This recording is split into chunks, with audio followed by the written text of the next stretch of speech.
अभी हम लोगों ने जो है वेक्टर फिजिकल क्वांटिटीज को रिप्रेजेंट करने का तरीका देखा है, तरीका सीखा कि भाई कैसे इसको रिप्रेजेंट करते हैं।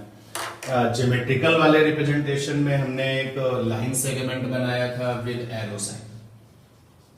ये लाइन सेगमेंट है विद एरो साइन। तो line segment with arrow sign ये ज्योमेट्रिकल मैनर था आपकी वेक्टर वाली फिजिकल क्वांटिटी को रिप्रेजेंट करने का। इस मेथड में जो ये वाला पॉइंट है जहां से ये एरो स्टार्ट होता है, that is called the tail. Initial point भी कहते हैं इसको, इनिशियल पॉइंट। और जहां पर ये लाइन सेगमेंट खत्म होता है इसको हम लोग कहते हैं हेड, इसको फाइनल पॉइंट भी कहते हैं। तो ज्योमेट्रिकल रिप्रेजेंटेशंस में जब आप किसी वेक्टर को रिप्रेजेंट करेंगे तो आप एक लाइन सेगमेंट बनाएंगे एरो साइन के साथ में। तो starting point is called the tail and final point is called the head. अब इसी ज्योमेट्री के बेस पर हमारे पास में टाइप्स ऑफ वेक्टर्स हैं। टाइप्स ऑफ वेक्टर्स में जैसे लिखा हुआ है को इनिशियल वेक्टर्स। को मतलब साथ, इनिशियल मतलब इनिशियल पॉइंट। तो ऐसे दो या दो से ज्यादा वेक्टर्स, जैसे को इनिशियल वेक्टर्स की अगर हम बात करें तो co-initial vectors are those vectors having the common initial point, having the same initial point but different direction. तो को इनिशियल वेक्टर्स में क्या होगा, को इनिशियल जो वेक्टर्स होंगे, को initial vectors having same initial point,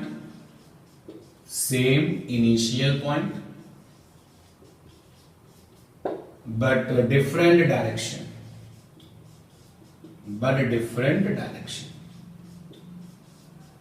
तो ऐसे वेक्टर्स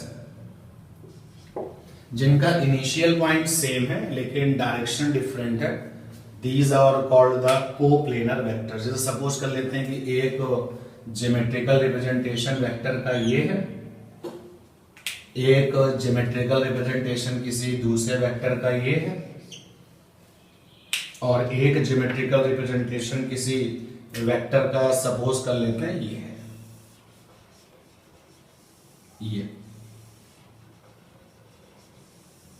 आप देखिए इन तीनों वेक्टर्स के जो इनिशियल पॉइंट हैं वो कैसे हैं, वो इनिशियल पॉइंट आपके सेम। अब कोलिनियर क्या है, नाम में ही इनकी अपनी जो है डेफिनेशन छिपी हुई है।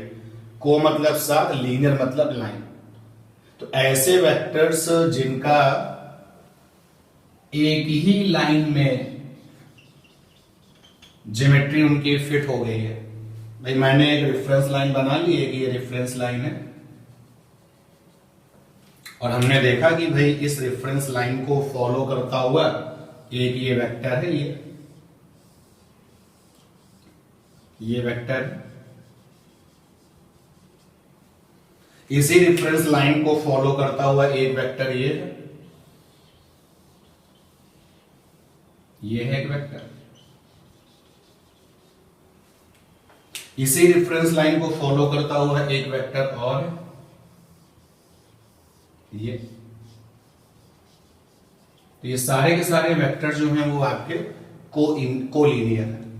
तो collinear vectors are such vectors which lies along a line, along a straight line. इस बात पर ध्यान देना, कोलिनियर आपसे ये नहीं कहता कि डायरेक्शन में सेम हो, वो कहता है कि एक लाइन हो। जैसे ये वेक्टर, ये वेक्टर, ये वेक्टर एक लाइन में है, और इसलिए हम इनको जो है कोलिनियर कह रहे हैं। कोप्लेनर, तो फिर एक बार को मतलब साथ, प्लेन मतलब प्लेन, प्लेनर मतलब प्लेन में। जैसे कि हमने एक ये फोटो फ्रेम तैयार किया, ये मेरा एक फोटो फ्रेम है, फोटो फ्रेम जिसमें आप फोटो लगाते हैं। हमने देखा कि भाई एक वेक्टर मेरे पास में था और वो मेरे इस फोटो फ्रेम में फिट हो गया। ये एक वेक्टर है और ये मेरे इस फोटो फ्रेम में फिट हो गया। एक दूसरा वेक्टर है, वो भी इस फोटो फ्रेम में फिट हो गया। एक दूसरा वेक्टर था, वो भी इस फोटो फ्रेम में फिट हो गया। एक तीसरा वेक्टर है, वो भी इस फोटो फ्रेम में फिट हो गया। तो photo frame is like a plane. तो अगर एक ही प्लेन में दो या दो से ज्यादा वेक्टर्स एडजस्ट हो गए हैं, फिट हो गए हैं, तो हम ऐसे बंच ऑफ वेक्टर्स को कोप्लेनर कहते हैं। कोप्लेनर वेक्टर्स जिस प्लेन में होंगे वो उस प्लेन के साथ में 0 डिग्री का एंगल बनाएंगे। अगर मैं इस वाले वेक्टर को नाम दे देता हूं सिंबल वाला, चलो मान लेते हैं ये वेक्टर ए है और ये वेक्टर बी है और ये जो वेक्टर है वो सी है। तो तीन के तीनों वेक्टर्स ए बी सी वो एक ही फोटो फ्रेम वाले प्लेन पे फिट हो चुके हैं, एडजस्ट हो चुके हैं। तो ए वेक्टर अपने प्लेन के साथ में, बी वेक्टर भी अपने ही प्लेन के साथ में, सी वेक्टर भी उसी प्लेन के साथ में 0 डिग्री बना रहे हैं। इस बात पर ध्यान देना, आपसे ये नहीं कहा जा रहा है कि कोप्लेनर वेक्टर्स के जो बीच में एंगल है वो सेम होता है ना। कोप्लेनर वेक्टर्स जिस प्लेन के साथ कोप्लेनर हैं, जिस प्लेन पर वो फिट हो चुके हैं, वो उस प्लेन के साथ में 0 डिग्री बनाएंगे।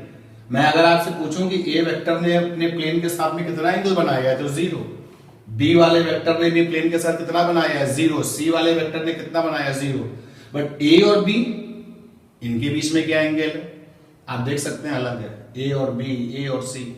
तो कोप्लेनर वेक्टर्स जिस प्लेन के साथ में कोप्लेनर है, जिस प्लेन पर वो फिट हो जाते हैं, उनको हम कहते हैं कि भाई ये तो कोप्लेनर है। और जो कोप्लेनर वेक्टर्स होंगे वो अपने प्लेन के साथ में 0 डिग्री का एंगल बनाते हैं ऑलवेज। इसके बाद में फिर है आपका पैरेलल वेक्टर्स। पैरेलल वेक्टर्स क्या होते हैं? तो फिर एक बार नाम में ही उसकी डेफिनेशन छिपी हुई है, दो या दो से ज्यादा ऐसे वेक्टर्स जो कि पैरेलल हैं, डायरेक्शन में कैसे हैं, सेम है। पैरेलल वेक्टर्स का मतलब हो गया, पैरेलल वेक्टर्स मतलब same in direction, same in direction but different in magnitude, different in magnitude. When we have two or more than two vectors like same in direction and different in magnitudes, then we have parallel vectors. Parallel vectors को हम like vectors भी कहते हैं। Parallel vectors जो है वो आपके like vectors भी कहलाते हैं। तो वेरी सिंपल, पैरेलल वेक्टर्स जो डायरेक्शन में तो सेम हो बट मैग्नीट्यूड में डिफरेंट हो। जैसे कि मैंने एक वेक्टर ड्रॉ किया, सिंबल भी दे देते हैं इसको, दोनों काम एक साथ। जब ड्रॉ किया तो ज्योमेट्रिकल रिप्रेजेंटेशन था और मैंने इस वेक्टर का नाम लिखा ए। एक वेक्टर मैंने और ड्रॉ किया और इस वेक्टर का नाम लिखा बी। तो आप देख सकते हैं कि ए और बी डायरेक्शन में तो सेम है बट मैग्नीट्यूड में अलग है। इक्वल वेक्टर्स जो है जरा उनके लिए बात कर लेते हैं। Equal vectors, equal vectors are such parallel vectors, ये पैरेलल का सिंबल बनाया मैंने। equal vectors are such parallel vectors having same direction and same magnitude। यानी कि इक्वल वेक्टर्स पैरेलल वेक्टर्स का स्पेशल है। जब पैरेलल वेक्टर्स में डायरेक्शन तो सेम है, ये तो हमें पता ही, मैग्नीट्यूड भी अगर सेम हो जाए, तो अगर किसी पैरेलल वेक्टर्स में मैग्नीट्यूड और सेम हो जाए, डायरेक्शन तो ऑलरेडी सेम है, तो हम फिर उस बंच ऑफ द वेक्टर्स को इक्वल वेक्टर्स कहेंगे।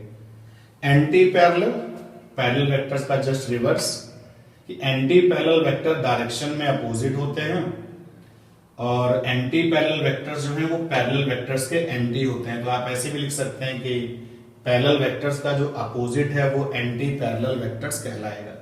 जैसे कि अगर हम इस वाले ड्राइंग में बी की डायरेक्शन को उल्टा कर दें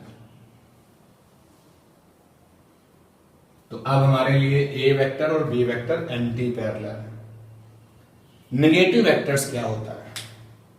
तो टाइप्स ऑफ वेक्टर्स में जो ये नेगेटिव वेक्टर्स है वो कंपैरेटिवली ज्यादा इंपॉर्टेंट है। बाकी तो जनरल नॉलेज है आपकी, कुछ बेसिक से थ्योरेटिकल प्रॉब्लम्स आप इन टाइप्स ऑफ वेक्टर्स पे कर सकते हो, लेकिन ये जो नेगेटिव वेक्टर है इसको हमें बहुत अच्छे से बहुत लंबे समय तक यूज करना पड़ेगा। नेगेटिव वेक्टर्स क्या होता है? तो पहली बात, नेगेटिव वेक्टर्स जो है वो आइसोलेटेड नहीं है। नेगेटिव वेक्टर क्या होता है? ये इसका अपना जो है खुद का मीनिंग नहीं है। जब कोई वेक्टर होगा तब ये आएगा। तो नेगेटिव वेक्टर के लिए हमारे पास में तो गिवन वेक्टर होना चाहिए। गिवन वेक्टर आपके पास में है, अब नेगेटिव वेक्टर बन जाएगा। क्या होता है ये नेगेटिव वेक्टर? तो गिवन वेक्टर का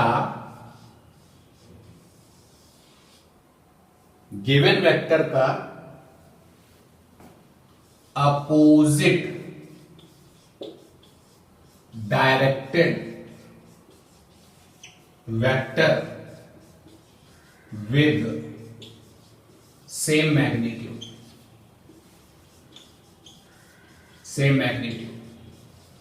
is called negative vector. अगर कोई वेक्टर आपको दिया जा रहा है, मान लेते हैं कि ये एक वेक्टर दिया हुआ है, तो जब तक कोई वेक्टर देगा नहीं नेगेटिव वेक्टर बनेगा नहीं। And that is why we say कि नेगेटिव वेक्टर आइसोलेटेड नहीं है। जब भी हम नेगेटिव वेक्टर की बात करेंगे तो कोई ना कोई एक वेक्टर अवेलेबल होगा। तो ये एक वेक्टर दिया जा रहा है, आपने क्या किया, इसकी मैग्नीट्यूड को चेक किया, आपने इसकी डायरेक्शन को चेक किया, और अब आपने इसी वेक्टर से एक वेक्टर फॉर्म कर दिया, बना दिया। ये देखिए, तो ये जो ब्लैक वाला मार्कर है वो गिवन वेक्टर है, और जो ये रेड वाला मार्कर है ये बनाया है, नेगेटिव वेक्टर है। डायरेक्शन दोनों की कैसी है? अपोजिट है, ये ऐसा और ये ऐसा, बट दोनों के मैग्नीट्यूड सेम होते हैं। तो व्हाट इज नेगेटिव वेक्टर? तो नेगेटिव वेक्टर गिवन वेक्टर का opposite directed vector with same magnitude is called the negative vector. तो for given vector opposite directed vector with same magnitude is called the negative vector. Suppose कर लेते हैं कि एक vector हमको दिया गया था, ज्योमेट्री में मैंने उसको दिखाया, सिंबल में भी दिखा दिया, इसका नाम था P। मुझसे कहा गया भाई इसका नेगेटिव वेक्टर बना डालिए। तो परफेक्ट स्केलिंग करते हुए हमने एक वेक्टर डेवलप कर दिया, और वो वेक्टर जो डेवलप किया वो ये है।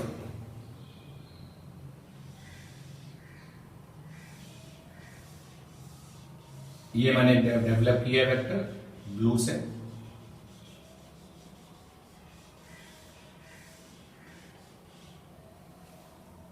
इस ब्लू पेन से जो ये वेक्टर बना हुआ है दैट इज कॉल्ड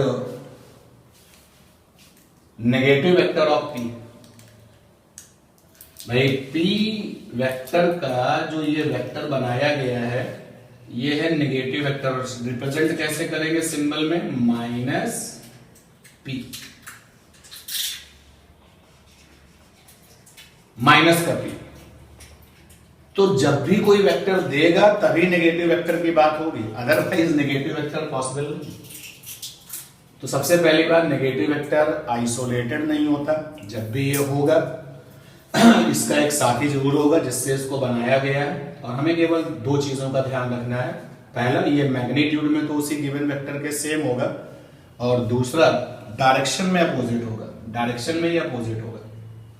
एक बार और ड्राइंग बना लेते हैं। जैसे सपोज कर लेते हैं कि एक गिवन वेक्टर ये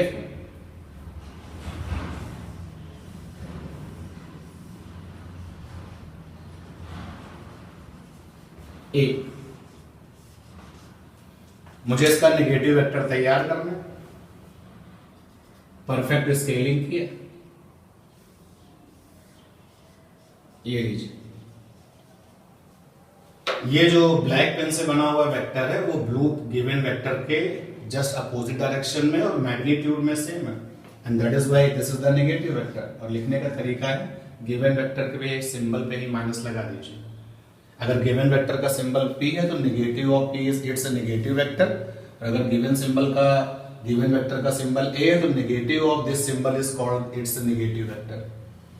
ये तो हो गई नेगेटिव वेक्टर्स की बात। अच्छा, अगर हम नेगेटिव वेक्टर का फिर नेगेटिव वेक्टर ले लें, जैसे ये a वेक्टर आपका गिवन था, ये गिवन था, इसका हम लोगों ने नेगेटिव वेक्टर बना लिया, और फिर इस नेगेटिव वेक्टर का फिर से नेगेटिव वेक्टर ले लिया, तो देखिए क्या मिलेगा, सेम वेक्टर मिल जाएगा। एक थ्योरी की प्रॉब्लम बन गई कि किसी गिवन वेक्टर के नेगेटिव वेक्टर का नेगेटिव वेक्टर क्या होता है, तो सेम वेक्टर होता है। अगर कोई वेक्टर आपको गिवन है, उसका नेगेटिव वेक्टर का नेगेटिव वेक्टर तो सेम वेक्टर मिलता है। तो नेगेटिव वेक्टर फाइनली हमारे लिए क्या बना, तो for a given vector opposite directed vector, for a given vector opposite directed vector with same magnitude is called negative vector. ये तो हो गया नेगेटिव वेक्टर। पोजीशन वेक्टर क्या होता है, तो पोजीशन वेक्टर जानने के लिए सबसे पहले हम जरा सीसीएस की बात कर लेते हैं। C Cartesian, C coordinate, S system. तो कार्टेशियन कोऑर्डिनेट सिस्टम फिजिक्स में बड़ा ही इंपॉर्टेंट फ्रेम ऑफ रेफरेंस रहेगा। तो X axis, Y axis, Z axis, ये आप जानते हैं कि 3 म्यूचुअली परपेंडिकुलर एक्सिस होती हैं, और वो जो इनका इंटरसेक्शन पॉइंट होता है उसको हम ओरिजिन कहते हैं। तो पोजीशन वेक्टर एक ऐसा वेक्टर है जो हमेशा इस ओरिजिन से अपने आप को स्टार्ट करेगा। जैसे सपोज कर लो कि मेरे पास में एक पॉइंट है ए और पोजीशन वेक्टर चाहिए, तो vector start from origin and finish at point A. ऐसा वेक्टर जो ओरिजिन से स्टार्ट करेगा और ए पॉइंट पर फिनिश करेगा, that is position vector. Position vector basically किसी पॉइंट की पोजीशन को रिप्रेजेंट करते हैं। जैसे कि पोजीशन वेक्टर जो है आपका ओ से स्टार्ट किया, ए पर फिनिश किया, तो ये जो पोजीशन वेक्टर है वो हमको ए पॉइंट के रिगार्डिंग इंफॉर्मेशन देगा। सपोज कर लो कि एक मेरे पास में पॉइंट है बी, मुझे इसका पोजीशन वेक्टर चाहिए, ये रहा इसका पोजीशन वेक्टर ओ बी। तो पोजीशन वेक्टर के लिए जो डेफिनेशन है वो ये बन सकती है कि ऐसा वेक्टर जो start from the origin and finishes at given point, finished at given point is called the position vector. Basically position vector किसी पॉइंट की पोजीशन को रिप्रेजेंट करते हैं। जैसे कि ए पॉइंट की पोजीशन वेक्टर ओ ए है, तो हमको ये पता चल पा रहा है कि ओरिजिन से इस ए पॉइंट की स्ट्रेट लाइन डिस्टेंस क्या है। बी वाले पॉइंट का पोजीशन वेक्टर ओ बी है, तो हमको ये पता चल पा रहा है कि बी पॉइंट की ओरिजिन से स्ट्रेट लाइन डिस्टेंस क्या है। और हम पोजीशन वेक्टर को जनरली सिंबल आर से लिखेंगे, और काइनेमेटिक्स वाले चैप्टर में, मोशन के चैप्टर में ये आर बहुत इंपॉर्टेंट फिजिकल टर्म रहेगा, और हम इस पोजीशन वेक्टर को आर से लिखेंगे। और अगर बहुत सारे पोजीशन वेक्टर हैं तो किसी एक के लिए R1, second one is R2। तो पोजीशन वेक्टर की जो डेफिनेशन है वो एक बार फिर से सुन लीजिए। Vector which start from the origin, vector which always related with origin is called the position vector. इसके बाद में फिर ये जीरो वेक्टर्स क्या होता है, तो जीरो वेक्टर आप देखें नाम से ही पता चलता है। थिंक अबाउट द वेक्टर जिसका कि मैग्नीट्यूड जीरो। एक ऐसे वेक्टर के बारे में आप सोचिए जिसका magnitude zero.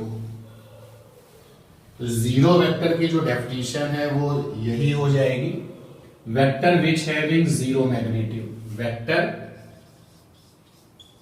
which having zero magnitude and arbitrary direction. Arbitrary मतलब मनमानी डायरेक्शन। इस वेक्टर की अगर हम डायरेक्शंस के बारे में बात करें तो आर्बिट्रेरी डायरेक्शंस होती है। जीरो वेक्टर क्या डायरेक्शन होगी, जो आपको लगता है, जो आप सोचते हैं। तो zero vector is a vector which having zero magnitude and having arbitrary direction. अच्छा, ये जीरो वेक्टर का जो एग्जाम्पल है वो क्या बन सकता है? तो एक तो एग्जाम्पल यही बन सकता है कि अगर हम किसी गिवन वेक्टर को, ये मेरा गिवन वेक्टर है, मान लेते हैं ए, और हमने इस गिवन वेक्टर को इसके नेगेटिव वेक्टर से कंबाइंड कर दिया। This sign combined plus combined करना, और ये गिवन वेक्टर का नेगेटिव वेक्टर है। तो आपको पता है कि रिजल्ट क्या मिलेगा,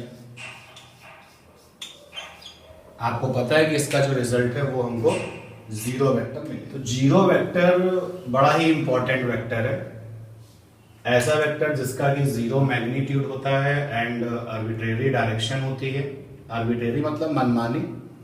तो ऐसे वेक्टर को हम जीरो वेक्टर कहते हैं। एग्जाम्पल अगर आपको लेना है कि भाई जीरो वेक्टर सर आएगा कैसे, तो आप एक गिवन वेक्टर को उसके नेगेटिव वेक्टर के साथ कंबाइंड करिए, रिजल्ट आपको जीरो वेक्टर मिलेगा। और भी कई सारे एग्जाम्पल हैं जो हम वेक्टर अलजेब्रा में देखेंगे। इसके बाद में फिर ये है आपका एक्सियल वेक्टर। एक्सियल वेक्टर क्या होता है? तो बेसिकली आपके फिजिक्स में जो ये एक्सियल वेक्टर्स हैं ये रोटेशन की कहानी में डेवलप होंगे। जब आप रोटेशन वाले चैप्टर में होंगे तो आप पढ़ेंगे एंगुलर वेलोसिटी, आप पढ़ेंगे एंगुलर मोमेंटम, आप टॉर्क के बारे में पढ़ेंगे। तो जो आपके ये उस चैप्टर में जो वेक्टर्स हैं, angular velocity, torque and angular accelerations, तो ये सारे के सारे वेक्टर्स एक्सियल वेक्टर्स होते हैं। अगर आप इनको डिफाइन करना चाहें तो आप ऐसे डिफाइन कर सकते हैं कि during rotation situation, during motion like rotation वाली सिचुएशन अगर हो रही है, तो जो वेक्टर, जो पैरामीटर्स होते हैं हमारे मोशन से रिलेटेड, उनमें से कुछ पैरामीटर्स आपके वेक्टर्स होते हैं और उनको हम एक्सियल वेक्टर्स कहते हैं। एंगुलर वेलोसिटी उसी पैरामीटर का पार्ट है, एंगुलर मोमेंटम भी उसी पैरामीटर का पार्ट है, एंगुलर एक्सेलरेशन भी उसी पैरामीटर का पार्ट है, टॉर्क जो है आपका बल आघूर्ण वो भी उसी पैरामीटर का पार्ट है। ये सारे के सारे एक्सियल वेक्टर्स कहलाते हैं। एक्सियल वेक्टर्स को हम स्यूडो वेक्टर्स भी कहते हैं। जो एक्सियल वेक्टर्स हैं वो आपके वो स्यूडो वेक्टर्स भी कहलाते हैं। स्यूडो क्या मतलब होता है स्यूडो का? स्यूडो वेक्टर्स, जो एक्सियल वेक्टर्स हैं वो आपके स्यूडो वेक्टर्स भी कहलाते हैं, क्योंकि हम इन एक्सियल वेक्टर्स की जो ओरिजिन है, डायरेक्शन, जब आप उस चैप्टर में, रोटेशन के चैप्टर में जब आप इनको डिस्कस करेंगे तो एक्सियल वेक्टर्स की जो डायरेक्शंस होती है वो along the axis of the rotations होती है। Along the axis of the rotation, जो घूर्णन अक्ष होती है उसके अलोंग होती है। लेकिन इन वेक्टर्स की जो ओरिजिन है वो हम डिफाइन नहीं कर पाते कि इनकी ओरिजिन क्या है। तो इनको जो है स्यूडो वेक्टर्स भी कहा जाता है। स्यूडो मतलब जिसका कोई प्रमाण ना हो, मिथ्या ना हो, प्रामाणिक ना हो जो, तो इसलिए जो है इनको स्यूडो वेक्टर्स भी कहते हैं। अगर कभी आपको एक्सियल वेक्टर्स की डायरेक्शंस निकालनी हो, दिशा निकालनी हो, तो कोई भी चीज जो रोटेशन कर रही है, जो घूम रही है, तो आप अपनी राइट हैंड फिंगर्स को सेंस ऑफ रोटेशंस में मोड़ दीजिए, कर्लिंग कर दीजिए। जैसे मान लेते हैं कि कोई चीज ऐसे रोटेट कर रही है, तो अब हमने अपनी राइट हैंड फिंगर्स को सेंस ऑफ रोटेशंस में मोड़ा, कर्ल किए, तो जो थंब होता है that gives the direction of the axial vectors. और इसके बाद में फिर ये जो यूनिट वेक्टर्स है ये भी बहुत इंपॉर्टेंट है आपके इस वेक्टर में। तो टाइप्स ऑफ वेक्टर में जैसे नेगेटिव वेक्टर बड़ा ही इंपॉर्टेंट वेक्टर है आपके लिए, यूनिट वेक्टर बहुत इंपॉर्टेंट है, पोजीशन वेक्टर, और जनरली जो बाकी के नाम है वो सारे के सारे थ्योरेटिकल प्रॉब्लम्स के लिए। यूनिट वेक्टर्स क्या होता है? तो नाम में ही इनका काम छिपा हुआ है। Definition, unit vector, vector with unit magnitude, बड़ा ही कमाल का वेक्टर है unit vector. Vector with unit magnitude is called the unit vector. तो यूनिट वेक्टर ऐसा वेक्टर है जिसका कि मैग्नीट्यूड 1 के इक्वल होता है। सिंबल जो वेक्टर था, जब हम लोगों ने वेक्टर को सिंबॉलिक मैनर में रिप्रेजेंट किया था, जैसे हम कोई भी एल्जेब्रिकल नोटेशन लेते थे किसी भी फिजिकल क्वांटिटी का और उसके ऊपर हम ये एरो साइन लगा देते थे, तो हम कहते थे कि एल्जेब्रिकल नोटेशन पर अगर ये एरो साइन लगाया जाएगा तो फिर वो फिजिकल टर्म हमारा वेक्टर है। यूनिट वेक्टर के सिंबल में आप फिजिकल क्वांटिटी का एल्जेब्रिकल नोटेशन लेंगे, जैसे फोर्स का एल्जेब्रिकल नोटेशन F है, वेलोसिटी का एल्जेब्रिकल नोटेशन V है, एक्सेलरेशन का एल्जेब्रिकल नोटेशन A है जनरली, मोमेंटम का एल्जेब्रिकल नोटेशन आपका P है।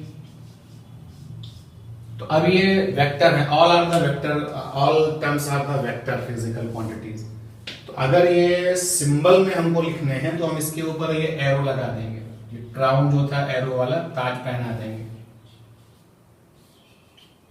लेकिन अगर हम बात कर रहे हैं इनके यूनिट वेक्टर की, फोर्स का यूनिट वेक्टर, तो सिंबल अलजेब्रा वाला बनेगा। सिंबल उसी फिजिकल क्वांटिटी का ही बनाइए जो अलजेब्रिकल नोटेशन है, सिंबल वही बनाइए जो अलजेब्रिकल नोटेशन है, सिंबल वही बनाइए जो अलजेब्रिकल नोटेशन है। लेकिन अगर आप think about the it's unit vector, तो ऊपर ये सिंबल लगाते हैं, ये ऐसा ये सिंबल यूज करते हैं। और ये जो सिंबल है ये आपको कैप जैसा दिखता है, कैप। तो जब हम किसी यूनिट वेक्टर को अलजेब्रिकल नोटेशन देते हैं तो फिर हम सिंबल लेकर के उसके ऊपर ये कैप वाला सिंबल लगा देते हैं। तो यूनिट वेक्टर जो हैं वो ऐसे वेक्टर्स होते हैं जिनका की मैग्नीट्यूड 1 होता है। अच्छा, हर वेक्टर के पास में उसका यूनिट वेक्टर होगा। जैसे फोर्स वेक्टर है तो इसका यूनिट वेक्टर होगा, डायरेक्शन सेम टू सेम रहती है। अगर हम कहते हैं कि किसी गिवन वेक्टर की डायरेक्शन अपवर्ड है तो उसके यूनिट वेक्टर की डायरेक्शन क्या होगी, वो भी अपवर्ड होगी। अगर हम ये कहते हैं किसी वेक्टर की डायरेक्शन डाउनवर्ड है तो उसको उसके जो यूनिट वेक्टर की डायरेक्शन है वो भी डाउनवर्ड होगी। तो every vector having its unit vector, हर एक वेक्टर का अपना एक यूनिट वेक्टर होता है। और हम इनको कनेक्ट भी कर सकते हैं कि किसी गिवन वेक्टर का और उसके यूनिट वेक्टर का रिलेशन क्या है, और वो है A, और इसका जो यूनिट वेक्टर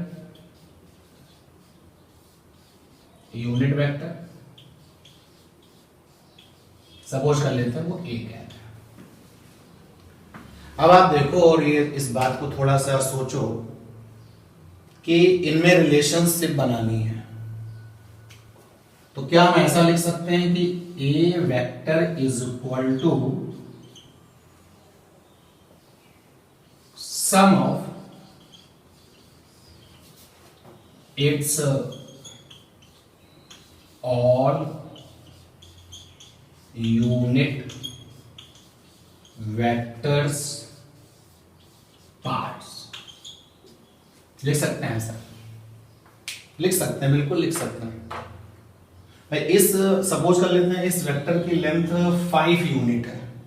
ये जो A वाला वेक्टर है इसका जो मैग्नीट्यूड है वो 5 है। सपोज कर लेते हैं ये वेक्टर A है और इसकी जो लेंथ है वो 5 यूनिट है। यूनिट वेक्टर का मैग्नीट्यूड 1 होता है तो उसका अपना जो लेंथ है वो भी 1 होगा। तो हमने यहां पर 5 यूनिट लिया हुआ है, इसका मैग्नीट्यूड 5 यूनिट है। तो हमने इसके अब पार्ट्स करने शुरू कर दिए कि 1 1 के कितने पार्ट्स बनेंगे। तो ये पहला पार्ट हो गया 1 वैल्यू का है, 1 है। ये दूसरा पार्ट आ गया 1 है, 1 वैल्यू का है। ये तीसरा पार्ट आ गया 1 है, 1 वैल्यू का है। ये चौथा पार्ट आ गया 1 वैल्यू का 1 है, and last one is 1 value 1 है।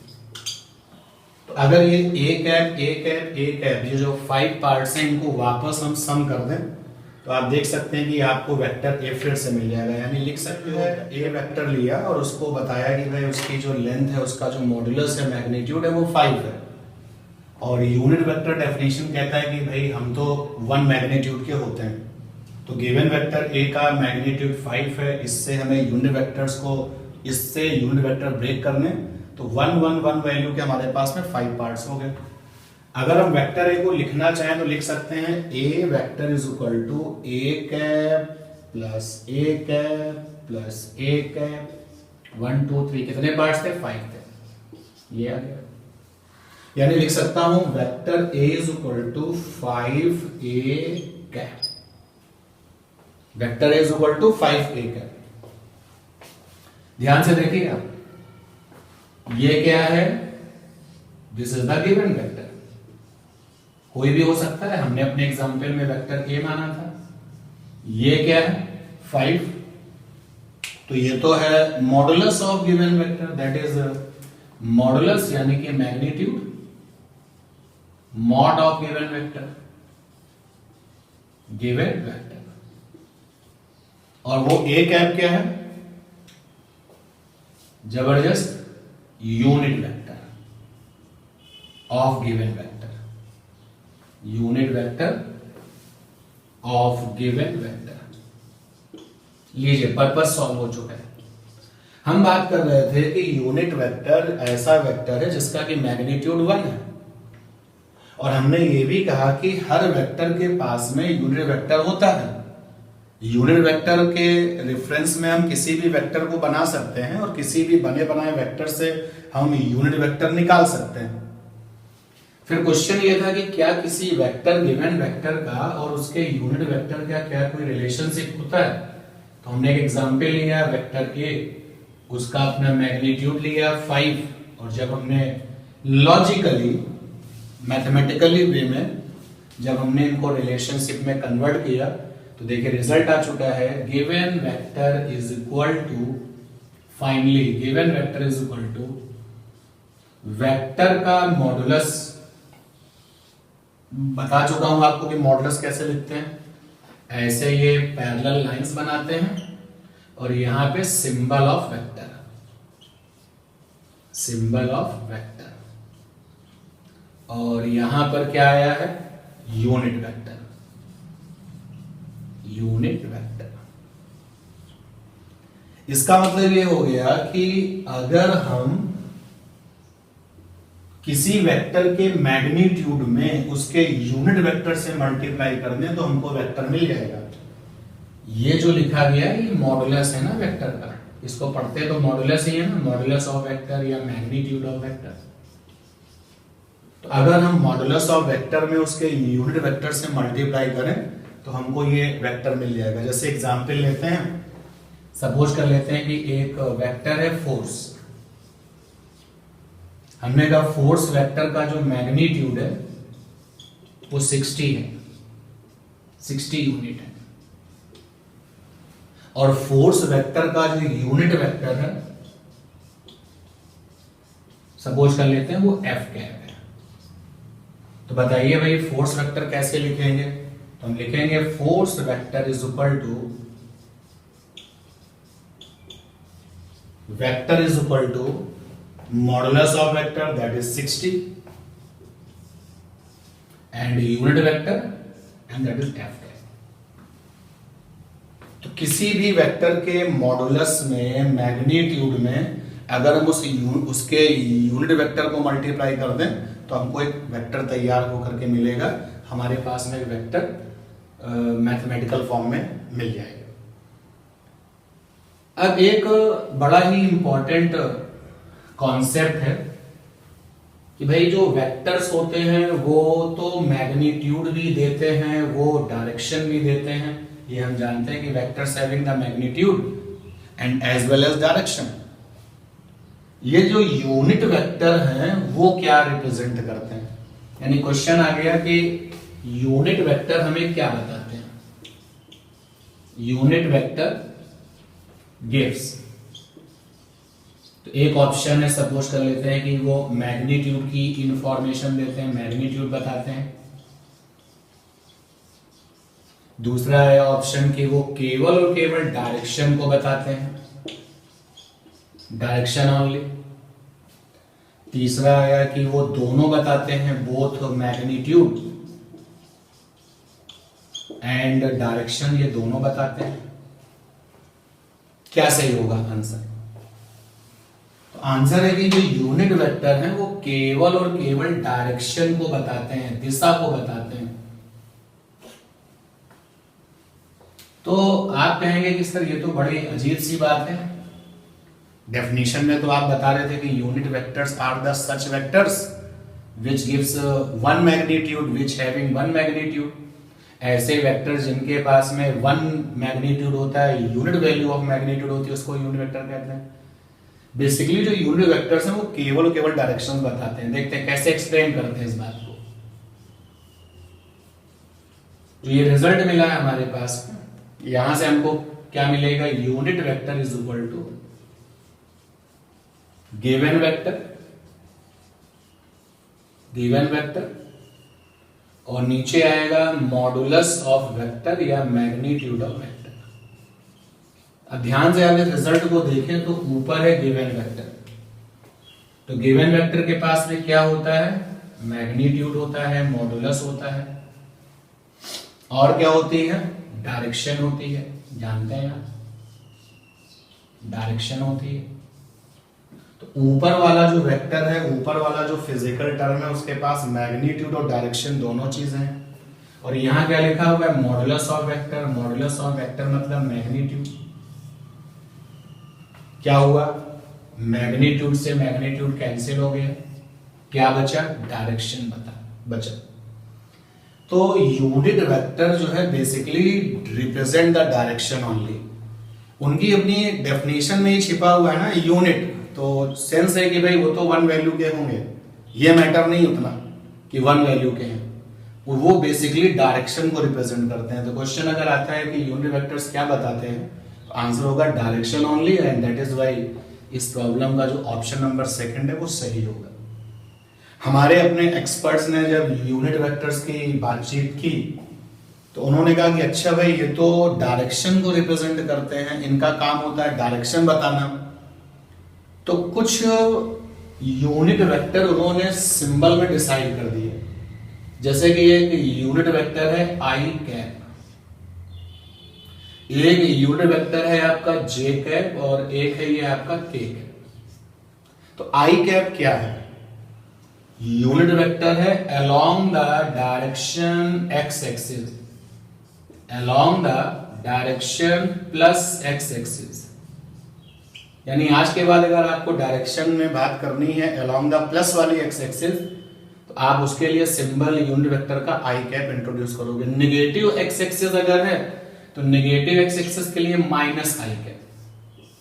Similarly J cap unit vector है along the direction plus Y axis, negative Y axis है तो आप माइनस का जे कैप। इसी तरीके से अगर आप के कैप की बात करो तो along the direction plus Z axis, और अगर नेगेटिव जेड एक्सिस है तो माइनस का के कैप। तो डिसाइड हो गया कि अगर डायरेक्शन है अलोंग द एक्स एक्सिस तो I cap minus I cap, I cap for the plus वाली X axis and minus I cap for the minus negative वाली X axis, J cap for the plus Y axis and negative J cap for the minus वाला Y axis, K cap for the plus Z axis and negative K cap for the negative Z axis. तो इस तरीके से ये जो है हमारे unit vector decide होकर के हमको मिले। अब जैसे कोई ऐसी डायरेक्शन है जो ना तो एक्स एक्सिस के अलोंग है, नहीं ना ही वो वाई एक्सिस के अलोंग है, ना ही वो जेड एक्सिस के अलोंग है, तो फिर उनके जो यूनिट वेक्टर्स होंगे हम उनके लिए अपना जो भी फिजिकल टर्म का एल्जेब्रिकल नोटेशन होगा, जैसे फोर्स वेक्टर का सिंबल है अपना एल्जेब्रा वाला एफ, तो उसके यूनिट वेक्टर के लिए एफ कैप, तो बात हम कर चुके हैं, बता चुके हैं। तो ये था आपका यूनिट वेक्टर। तो हम लोगों ने जो है ये यूनिट वेक्टर्स के बारे में भी जान लिया और ये भी पता चला कि हमारी मर्जी अब नहीं चलने वाली इस सिचुएशन में कि अगर कोई डायरेक्शन एक्स एक्सिस की है, अलोंग द एक्स एक्सिस है, तो आई कैप सिंबल है यूनिट वेक्टर का, वाई एक्सिस के लिए जे कैप है, जेड एक्सिस के लिए के कैप। तो ये था आपका जो है वेक्टर चैप्टर का इंट्रोडक्टरी पार्ट, जिसमें हम लोगों ने जाना कि फिजिकल क्वांटिटीज क्या होती हैं। तो फिजिकल क्वांटिटीज ऐसी प्रॉपर्टीज होती हैं जिनको आप मेजर कर सकते हो। फिर ये पता चला कि जब हम मेजरमेंट करते हैं किसी फिजिकल क्वांटिटी का, तो वहां पर उसके पास में मैग्नीट्यूड होता है, जहां पर न्यूमेरिकल वैल्यू होती है और उसका अपना यूनिट होता है।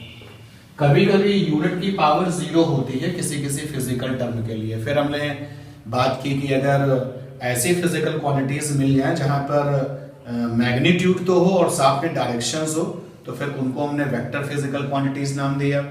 उसके बाद में फिर ऐसी फिजिकल क्वांटिटीज जो कि डायरेक्शन तो देती हैं, मैग्नीट्यूड भी देती हैं, लेकिन जो वेक्टर फिजिकल क्वांटिटी का जो वेक्टर अलजेब्रा, जिसमें कि एक रूल होता है लॉ ऑफ वेक्टर एडिशन, तो ऐसी फिजिकल क्वांटिटीज जिसमें डायरेक्शन है, मैग्नीट्यूड है, लेकिन वो वेक्टर अलजेब्रा का rule, vector law of vector addition को फॉलो नहीं करती हैं, उनको टेंसर कहते हैं। इलेक्ट्रिक करंट और प्रेशर उनके एग्जाम्पल थे, और भी एग्जाम्पल्स हैं। फिर हमने मेनली इस वेक्टर फिजिकल क्वांटिटीज के में ही इस चैप्टर में फोकस किया, बात किया कि रिप्रेजेंट कैसे करते हैं, तो ज्योमेट्रिकली रिप्रेजेंट कैसे करते हैं, सिंबल में कैसे रिप्रेजेंट करते हैं। उसके बाद में फिर टाइप्स ऑफ वेक्टर में बहुत सारे पार्ट्स थे, जिसमें कि हम आपसे ये कहना चाहेंगे जो इंपॉर्टेंट है, जिस पर ज्यादा आपको काम करना है, वो है आपका इक्वल वेक्टर्स, वो है आपका नेगेटिव वेक्टर्स, वो है आपका पोजीशन वेक्टर, वो है आपका जीरो वेक्टर, और वो सबसे लास्ट में जो था वो यूनिट वेक्टर्स। तो इतना हम लोगों ने काम किया था। तो अब इसके आगे हम जो है इस वेक्टर के चैप्टर में वेक्टर अलजेब्रा पढ़ेंगे, और उस वेक्टर अलजेब्रा में हम जो है वेक्टर के रूल्स देखेंगे कि भाई वेक्टर फिजिकल क्वांटिटीज तो हमको मिल गई हैं, तो अब इनको ऑपरेट करने के, इनको कंबाइंड करने के रूल्स क्या हैं, और ये सारे के सारे रूल्स जो है हम लोग वेक्टर अलजेब्रा में पढ़ेंगे। Thanks for watching my video. मिलते हैं आपसे नेक्स्ट वीडियो।